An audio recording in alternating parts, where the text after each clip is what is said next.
Hej alle sammen. I dag skal vi gennemgå et komplet træningsprogram til muskelopbygning, der hjælper dig med hurtigt at opbygge styrke og størrelse. Grib dine vægte, smut ned i træningscentret og lad os komme i gang. Først, dødløft eller benpres. Vælg din favorit. Til dødløft skal du holde ryggen ret, spænde i maven og løfte med benene. 3 sæt af 10 gentagelser. Hvis du vælger benpres, skal du holde knæene i en 90 graders vinkel og presse gennem hælene. Samme aftale. 3 sæt af 10. Dernæst har vi benforlængelser eller front squats. Til benforlængelser skal du sidde komfortabelt, strække benene helt ud og kontrollere bevægelsen tilbage. 3 sæt af 10.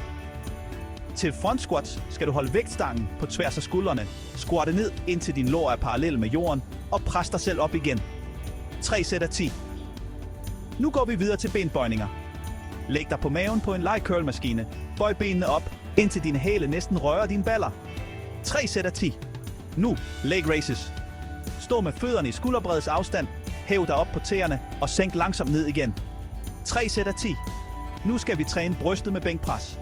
Læg dig flad på bænken, grib stangen lige uden for skulderbredden, sænk den ned til brystet og pres den op igen. 3 sæt af 10. Fortsæt med incline dumbbell presses. Indstil bænken til en 35 graders vinkel, pres håndvægtene op og sammen og sænk dem langsomt ned igen. 3 sæt af 10. Til ryggen har vi lat pulldowns. Sid ved maskinen, grib stangen bredere end skulderbredden, træk den ned til brystet og kontroller den tilbage. 3 sæt af 10. Nu bent over rows. Bøj taljen, hold ryggen ret, træk vægtstangen op til taljen og sænk den ned igen. 3 sæt af 10. Tid til lateral raises. Stå med håndvægte ved siden af dig, løft dem op til skulderhøjde med en let bøjning i albuerne og sænk dem ned igen. 3 sæt af 10. Lad os træne armene med bicep curls. Stå med fødderne i skulderbreddes afstand, bøj håndvægtene op og sænk dem langsomt ned igen. 3 sæt af 10. Til tricep extensions skal du tage en håndvægt, løfte den over hovedet og sænk den ned bag hovedet, før du presser den op igen. 3 sæt af 10. Nu rygbøjninger. Brug en hyperextension bænk.